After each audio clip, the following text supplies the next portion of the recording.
When your wife says she's working late, but you see her walking into your best friend's house, you realize life will never be the same again. My name is Jack and I'm a game developer. Or rather, I was.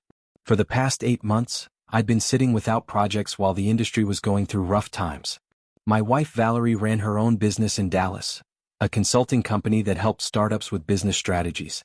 She was successful, confident, and lately, it was her income that kept our family afloat. We'd been married for 7 years. We have 2 children, Amy is 6 years old and Noah just turned 4. Every morning I took them to daycare, made lunches, handled household chores. Valerie worked 12-hour days, frequently traveled to meetings. I didn't complain. Someone had to be with the kids and work in game development was unpredictable right now. Hector had been our friend since college. Marketing director at a major corporation, charismatic, always the center of attention. He often stopped by our place, played with the kids, brought gifts. I trusted him. Valerie trusted him. We all trusted. Everything started 3 months ago when I accidentally grabbed her phone instead of mine. They were lying next to each other on the kitchen table, both in black cases. I saw a notification on the lock screen. From Hector. Can't wait for tonight. You're incredible. My heart didn't stop. It kept beating, but each pulse echoed with pain in my temples. I unlocked the phone. I knew her password. We never hid anything. Or so I thought. The correspondence had been going on for months. They discussed meetings, shared intimate details, planned dates. I read and couldn't stop, though every word burned from the inside. It turned out that a few weeks ago at a pool party at one of our mutual friends' places, they disappeared together on the 2nd floor. After that, meetings became regular. My first thought was confrontation. Screaming, demanding explanations, divorce. But then I remembered Amy and Noah. Remembered our bank account, where mostly Valerie's money sat. Remembered that without steady income, the court would hardly give me custody. I was stuck. Financially, emotionally, morally. The following days were hell. I pretended everything was fine. Smiled at her over breakfast, asked about work, kissed her goodnight. And at night I lay beside her imagining her with him. It ate me up inside, but I couldn't do anything. Not yet. A week later, I decided to verify my suspicions. When Valerie said she was going to a business meeting in the evening, I took the car and followed her. She wasn't driving to the office. She was driving to Hector's. I watched her enter his house, watched him embrace her at the door. I sat in the car 2 blocks away, gripping the steering wheel so hard my fingers went numb. That's when the idea came to me. If I couldn't stop this directly, I'd do it indirectly. Hector was married. His wife Emma worked as a nurse and suspected nothing. I created an anonymous social media account and started monitoring them. Took several photos from the car. Valerie entering Hector's place, them standing too close by his car. Nothing overtly compromising, but enough to raise questions. I sent the photos to Emma. Didn't write anything, just the shots with dates and times. A day later, Hector wrote Valerie a panicked message. I saw her phone again while she was in the shower. Emma knows everything. Threatening divorce. We need to stop. I'm sorry. Valerie was devastated. She cried at night, thinking I was asleep. Went on long drives. Texted Hector, but he responded rarely and coldly. His marriage hung by a thread and he didn't want to risk it. 2 weeks later, they stopped communicating altogether. I watched this and felt a strange satisfaction mixed with bitterness. I'd broken up their affair, but my own marriage remained an empty shell. Valerie didn't know that I knew. I didn't know if I could ever trust her again. 2 months later I found work. A construction company was looking for a project manager with technical background, and my experience in software development proved useful. The salary was decent. I started putting money into a separate account that Valerie didn't know about. Our marriage faded slowly and painfully. We only talked about the kids and household matters. There had been no intimacy for months. I saw how she looked at me, with guilt, sadness, but also relief that I didn't know anything. Or so she thought. After 6 months, I'd saved enough for a deposit on an apartment and a lawyer's retainer. It was time. It was Saturday.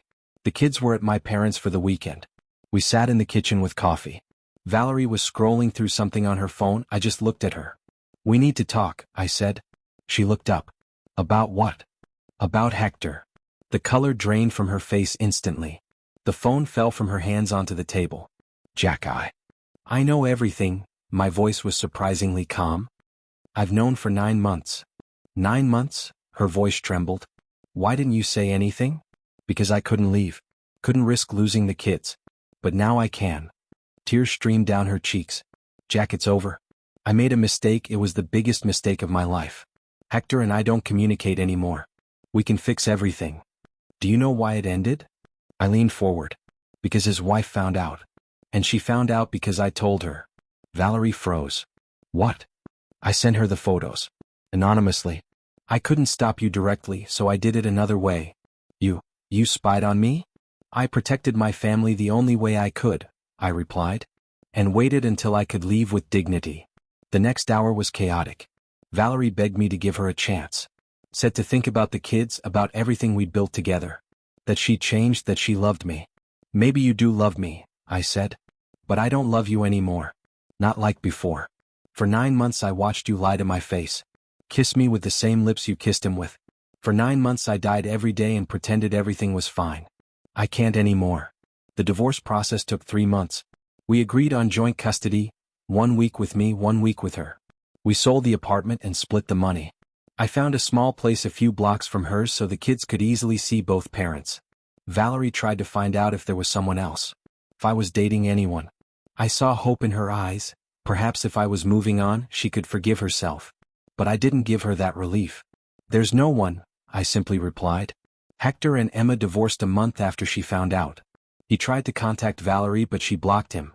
A mutual friend told me about it. Valerie wanted nothing to do with him. Maybe out of guilt, maybe because he became a reminder of her biggest mistake.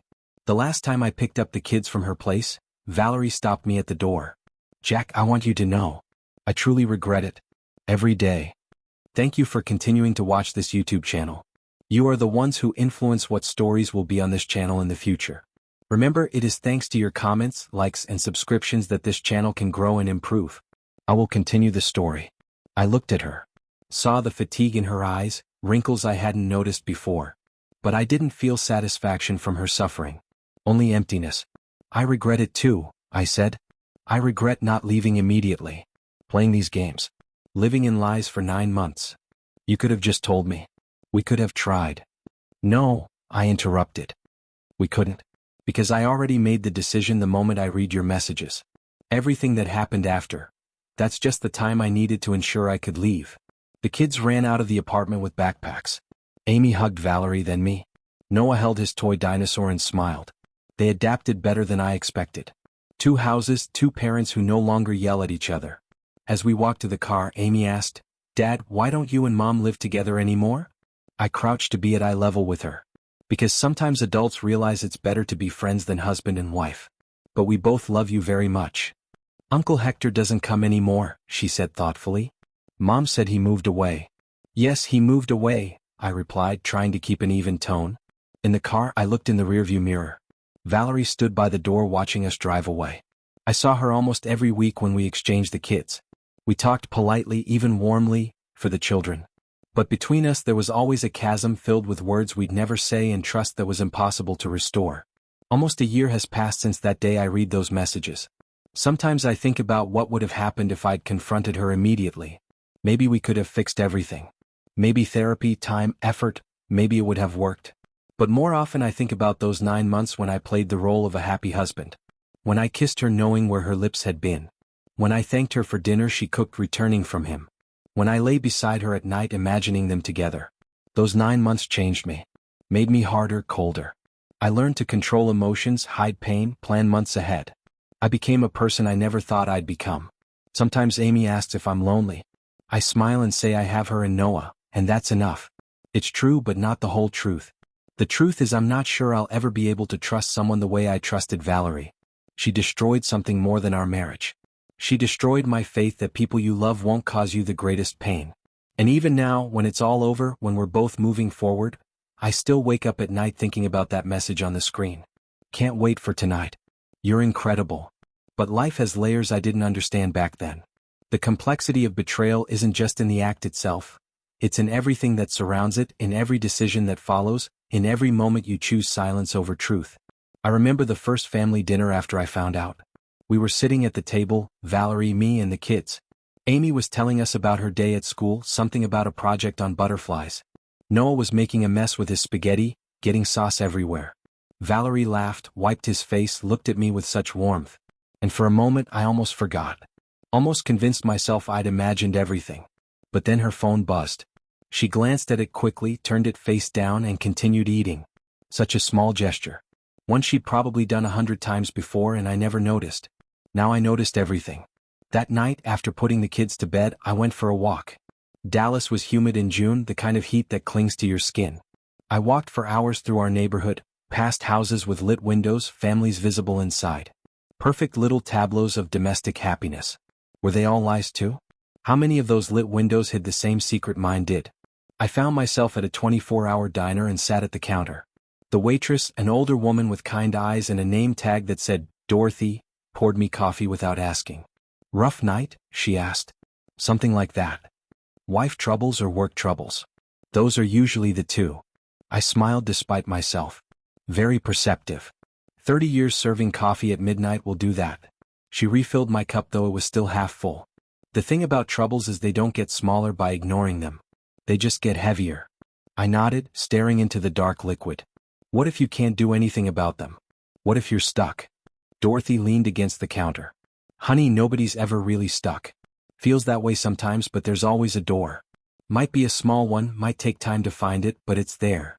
I left her a generous tip and walked home. Valerie was already asleep. I stood in the doorway of our bedroom for a long time watching her. She looked peaceful, innocent even. Her hair spread across the pillow, one hand tucked under her cheek like a child. This was the woman I'd promised to love forever.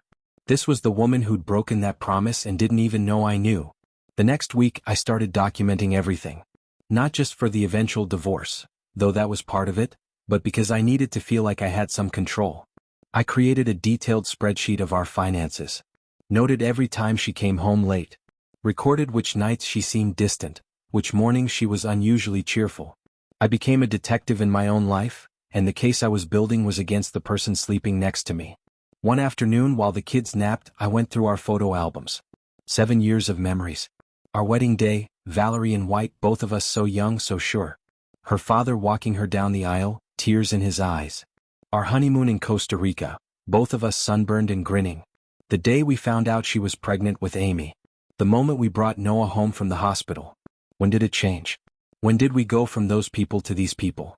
I found a photo from last Christmas. All 4 of us in matching pajamas. Valerie's idea. I thought it was silly but went along with it. We're all smiling. Amy's missing her 2 front teeth. Noah's holding the stuffed elephant he just unwrapped. Valerie and I have our arms around each other. The photo was taken 3 months into her affair with Hector. I was looking at the camera, genuine smile on my face. She was looking at the camera too, same smile. Neither of us revealing the truth. But only one of us knew there was a truth to reveal. I closed the album and put it back on the shelf. Those people in the photos didn't exist anymore. Maybe they never really did. When I finally followed Valerie that night to Hector's house, I told myself I needed confirmation. But really, I think I needed to see it with my own eyes to make it real. Reading messages felt abstract. Watching her walk through his door felt concrete. I sat in my car parked down the street for 2 hours. Watched the lights in his house. Wondered what they were doing. Wondered if she thought of me at all. Wondered if this was the first time or if there had been others, other men, other lies I hadn't discovered yet. My phone rang. It was Valerie. Hey honey, her voice was bright, cheerful. Just wanted to let you know this meeting is running late. Probably won't be home until 10 or so. Don't wait up. I looked at Hector's house. The lights were still on. No problem, I said. Take your time. I'll put the kids to bed. You're the best. Love you. Love you too, I said automatically, the words hollow in my mouth. That was the moment something broke in me completely. Not when I read the messages. Not when I followed her here. But hearing her lie so easily, so casually, while I stared at the evidence of her betrayal. That's when I knew I couldn't just leave. I couldn't just confront her and end it. She'd destroyed our marriage, but she'd done it safely, in secret, while I held everything together. If this was ending, it wasn't ending on her terms. Creating the anonymous account was surprisingly easy. I spent hours researching Hector's wife Emma. She was a pediatric nurse, worked at Children's Medical Center. Posted photos of her and Hector on Facebook, vacations, date nights, celebrations. They looked happy. They looked like us. I felt a twinge of guilt about what I was about to do to her. She was innocent in all this just like me. But then I thought about those messages between Hector and Valerie. The casual cruelty of their affair. They weren't thinking about Emma or me or our kids. They were thinking about themselves. The photos I sent Emma weren't explicit. Just Valerie's car parked outside Hector's house late at night. Them standing close in his driveway. Him touching her lower back as they walked to the door. Innocent enough to deny if you wanted to. Damning enough if you were looking for proof of what you already suspected. I sent them with no message. Just the photos, time-stamped and geotagged. Then I waited. It took less than 24 hours. I was making breakfast when Valerie's phone lit up with messages from Hector. I couldn't see the full texts, but I saw enough. Emma knows, we need to talk, this is bad. Valerie grabbed her phone, went into the bedroom, closed the door. When she came out 20 minutes later, her eyes were red. She said she wasn't feeling well, was going to work from home. I made her tea, asked if she needed anything, played the concerned husband. Inside I felt nothing. Or maybe I felt too much and it had all condensed into numbness. The affair ended within a week. I know because I checked her phone whenever I could. The messages between her and Hector went from frequent and intimate to sparse and businesslike to nothing at all. She cried a lot during those days. Locked herself in the bathroom. Took long drives alone. I wanted to feel satisfaction. Wanted to feel like I'd won. But mostly I just felt tired. Amy noticed her mom was sad. Is mommy sick? She asked me one night. She's just stressed from work, sweetie. She'll be okay. Can we make her feel better? We made Valerie a card. Amy drew a picture of our family, all four of us holding hands under a rainbow. Noah scribbled his name. I wrote, "We love you," and signed it. When we gave it to her, Valerie broke down completely. Held both kids and sobbed. They looked frightened. I took them to their room, told them mommy was just very tired and sad about work stuff, that sometimes grown-ups cry and it's okay. That night, after the kids were asleep, Valerie tried to talk to me about it. Not about the affair, she still thought I didn't know, but about feeling lost, feeling like something was missing, feeling like she wasn't herself anymore. I held her while she cried, stroked her hair, told her it would be okay, and hated myself for the lie almost as much as I hated her for hers. The construction job came at exactly the right time.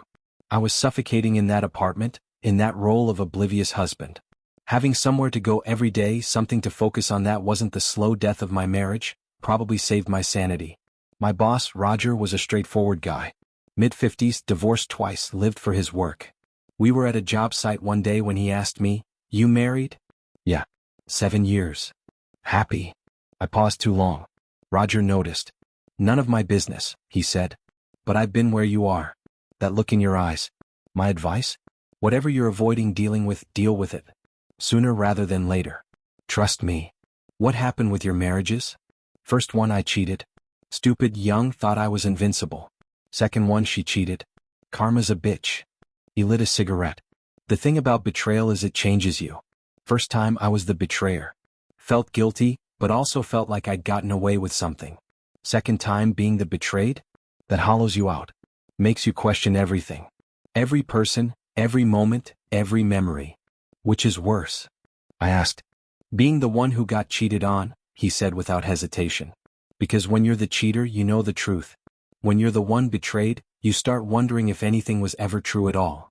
Those words stayed with me. Is that what I was now? Hollowed out? I looked at my kids and still felt love. I looked at my work and still felt purpose. But when I looked at Valerie, I felt nothing but the weight of 9 months of pretending. The day I finally confronted her, I'd practiced what I would say.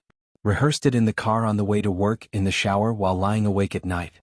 But when the moment came when I said, "We need to talk about Hector," all those rehearsed speeches disappeared. What followed was raw, unscripted, messy. Valerie's immediate denial. Then her shock when I told her I'd known for 9 months. Then her horror when she realized I'd been the one to expose her to Emma. "How could you do that?" she demanded, angry now through her tears. "You destroyed his marriage." I destroyed his marriage? I couldn't believe what I was hearing. You both destroyed his marriage. And ours. I just made sure everyone knew the truth. You had no right. I had every right. The anger I'd suppressed for 9 months finally erupted. You betrayed me, you betrayed our kids, you betrayed everything we built. And you did it with my friend. In my house. In my life. So yes, when I couldn't confront you without losing my children, I found another way. Don't you dare act like I'm the villain here. The kids were at my parents', but I was still yelling. Valerie was crying. We were both standing in our kitchen, the same kitchen where we'd cooked together, celebrated birthdays, made breakfast 1,000 times. And now this. "I never meant to hurt you," she said quietly. "Then what did you mean to do? What was the plan?"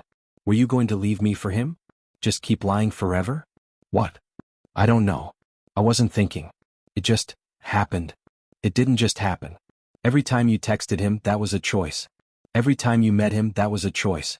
Every time you came home and kissed me and put our kids to bed and pretended everything was fine, that was a choice. You made hundreds of choices that led here. Don't act like you're some passive victim of circumstance. She had no answer for that. We stood in silence for a long moment. Finally, she whispered, "Can you ever forgive me?" "I don't know," I said honestly. "But I know I can't stay married to you. Not anymore." The legal process was surprisingly straightforward. We both wanted to avoid a messy court battle, mostly for the kids' sake. Joint custody, split assets, no alimony since we both worked. Clean, efficient, the death of a 7-year marriage reduced to paperwork and signatures. Amy cried when we told them. Noah didn't really understand. We explained it together, presenting a united front, telling them nothing would change their love from both of us. But everything was changing and they knew it. Moving into my new apartment felt surreal. Taking only half of everything. Deciding which photos to keep, which memories to pack. The kids' rooms were smaller here, but I made them comfortable. Set up their toys, hung their artwork, tried to make it feel like home. The first night alone in the new place, I sat on the floor of my empty living room and cried. Not for Valerie, not for our marriage, but for everything those 9 months had taken from me. I'd become someone I didn't recognize. Someone who could lie for months. Someone who could manipulate and scheme. Someone cold enough to destroy another marriage to protect his own interests. Was I justified? Probably. Would I do it again? Absolutely. But that didn't change what it had cost me. A month after we separated, I ran into Emma at a coffee shop. She recognized me. We'd been at several social gatherings together over the years, though we'd never been close. "Jack," she said, her voice neutral. "Emma. How are you?" "Divorced." "You." "Same." She ordered her coffee. I ordered mine. We ended up sitting at the same table, drawn together by the strange bond of shared betrayal. "I never thanked you," she said finally, "for sending those photos.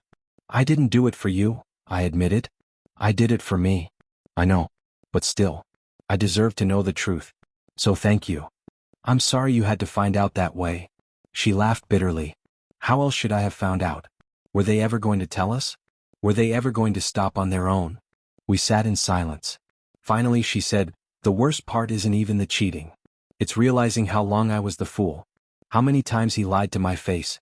How many times I believed him because I wanted to." I understood exactly what she meant. We talked for almost an hour. About betrayal, about our now ex-spouses, about the strange process of rebuilding life after it's been demolished. When we parted ways, she hugged me. "We survived," she said. "Remember that on the bad days. We survived." Those words became a mantra during the following months. When Amy cried because she missed having both parents in one house. When Noah asked why Uncle Hector didn't come around anymore. When I lay awake at night wondering if I'd made the right choices. We survived. Valerie tried to reach out several times in the months after the divorce. Not about the kids, we handled that stuff efficiently, but about us. She wanted closure, wanted to explain, wanted forgiveness. I gave her nothing. Maybe that was cruel. Maybe she deserved a chance to fully explain herself. But I'd spent 9 months giving her chances she didn't know about. Chances to come clean, to end it herself, to choose our marriage. She'd had time. She'd made her choices. The one thing I couldn't figure out was when it started going wrong. Was there a specific moment? A specific day when she looked at Hector differently? Or was it gradual, a slow drift neither of us noticed until it was too late? I asked her once, during a kid exchange, when she decided I wasn't enough. She looked shocked. "Jack, it was never about you not being enough." "Then what was it about?" "I don't know. Excitement? Tension. Feeling like someone saw me as more than just a wife and mother." "I saw you," I said quietly. "I always saw you." "I know. I know you did. That's what makes it so unforgivable." At least we agreed on that. A year after the divorce was finalized, I started dating again. Nothing serious, just reminding myself that life existed beyond the wreckage of my marriage. I met a woman named Rachel at a work conference. She was funny, intelligent, had her own baggage from a previous relationship. On our third date, she asked about my divorce. "My ex-wife had an affair," I said simply. "I'm sorry." "It's okay." "I mean, it's not okay, but I'm dealing with it." "Can I ask you something?" Rachel leaned forward. "Are you really over it?" Because I've dated guys who said they were over their ex, but they weren't. I thought about that honestly. I'm over her. The woman I was married to doesn't exist anymore. Maybe she never did. But am I over what happened? The betrayal, the lies, the 9 months I spent pretending I didn't know? I don't think I'll ever be completely over that. It changed me fundamentally. That's fair, she said. At least you're honest about it. We dated for 3 months before I ended it. She was great, but I realized I was with her to prove I could move on, not because I genuinely wanted to be with her. That wasn't fair to either of us. Amy is 8 now. Noah is 6. They split their time between Valerie's place and mine with surprisingly little complaint. Kids are resilient in ways adults aren't. Sometimes Amy asks questions. Did you and Mom love each other? Very much. Then why did you stop? How do you explain adult betrayal to a child? Sometimes people change. Sometimes love isn't enough to fix what's broken. Will you ever be friends again? We're friendly now. For you and your brother. But not real friends? No, sweetie. Not real friends. She accepted this with the matter-of-fact wisdom of children. Noah rarely asked questions. He barely remembered when we all lived together. I see Valerie every week. We coordinate schedules, share information about the kids, maintain civility. To an outside observer, we probably look like a successful co-parenting team. But there are things we don't talk about. How she immediately blocked Hector's number and never spoke to him again. How he still tries to contact her occasionally through mutual friends. How his divorce cost him significantly more than ours cost us. Emma fought for everything. There are things I don't tell her. How I sometimes still wake up from dreams where I'm reading her messages to Hector. How I've become irrationally suspicious of every partner I've dated since. How I've never told anyone the full story except Roger, who's become something of a mentor and friend. Last month, Amy's school had a parent-teacher conference. Both Valerie and I attended, sitting next to each other in those uncomfortable tiny chairs, listening to the teacher talk about Amy's progress. Afterward, walking to our separate cars, Valerie said, "She's doing so well. We must be doing something right." Yeah, I agreed. Jack. She hesitated. Do you think you'll ever really forgive me? I stopped walking. Looked at her. Really looked at her. She'd changed in these 2 years. Lines around her eyes that weren't there before. An uncertainty in her posture. She'd built her business even larger, but something vital had dimmed. I don't think about forgiving you anymore, I said finally. I think about moving forward. I think about our kids. I think about the person I became during those 9 months and whether I can ever fully be someone else again. I destroyed us, she whispered. Yeah, you did. But I stayed in the ruins for 9 months instead of leaving immediately. So we both made choices that led here. Do you regret how you handled it? Sometimes. But mostly I regret that it happened at all. We stood in the parking lot as the sun set. 2 people who'd once promised forever, now just scheduled custody exchanges and school conferences. I should go, I said. Noah has soccer practice. Right. I'll see you Friday. Friday. I drove away, watched her in the rearview mirror, getting smaller and smaller until she disappeared. That's the thing about betrayal. It doesn't end cleanly. There's no moment where everything resolves, where you suddenly feel better, where the pain stops. It just becomes part of who you are. A scar you carry. A story you live with. I think about those 9 months a lot. The performance I gave. The lies I told. The way I systematically planned my exit while playing the loving husband. Part of me is proud of my control, my patience. Part of me is horrified by how easily I learned to deceive. Valerie made me someone I wasn't. Or maybe she just revealed someone I always could be, given the right circumstances. Either way, we both lost something in those 9 months. She lost our marriage. I lost something harder to define, a certain innocence maybe, a certain belief in the goodness of people, a certain faith in happy endings. But we survived. Emma and I survived. Our kids survived. We're all still here, still moving forward, still building new lives from the wreckage of old ones. Sometimes that has to be enough. Thank you for watching this video. YouTube may no longer suggest my channel to you, so subscribe to it to receive new interesting stories. You will also help the channel grow and improve the quality of its content. The screen now displays a playlist with other interesting stories that you can listen to. You can also write in the comments what stories you would like to see on the channel.